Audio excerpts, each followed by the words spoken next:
11.6, finding reciprocal trig functions. Angle theta is in standard position and negative 5, 6 is a point on the terminal side of theta. What is the exact value of cotangent of theta in simplest form with a rational denominator? So all we're doing is making a point on a coordinate plane. Negative 5, 6 would go back 5, up 6. That's our terminal ray. Drop down the leg so that it hits the x-axis. And knowing that our theta is right inside of here. That's our angle.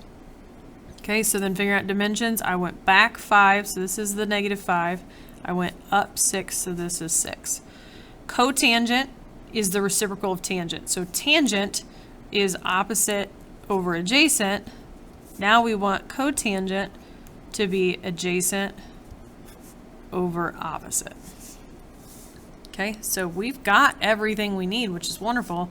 So we're just going to say that our ratio would be, adjacent to this would be negative 5 over 6.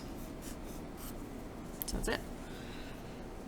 Number 2, we do have a radical here. This is cosecant.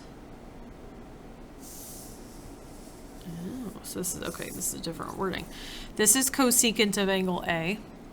And that angle A is in quadrant 1. Find the exact value of secant of A in simplest radical form using a rational denominator. Okay, so cosecant is a reciprocal of sine.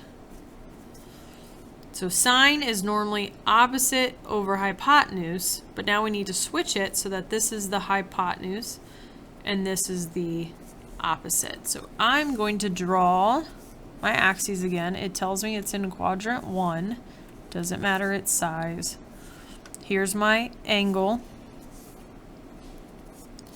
Hypotenuse is here. Opposite to this angle will be here. Everything's positive in quadrant 1, so I don't have to worry about any negatives, which is wonderful. They're wanting secant of angle A. Secant is a reciprocal of cosine, which is usually adjacent over hypotenuse. Now I'm going to want hypotenuse over adjacent. So what do we have? We have hypotenuse. Bad thing is I just don't have the adjacent. So Pythagorean theorem is what we use. X squared plus square root of 153 squared equals 13 squared. Square root cancel. 13 squared is I know 169. Subtract 153. And that would be 16. Good, it comes out to a nice number of 4. And it's positive because I'm going to the right. We already talked about that. So my ratio would be 13 over 4.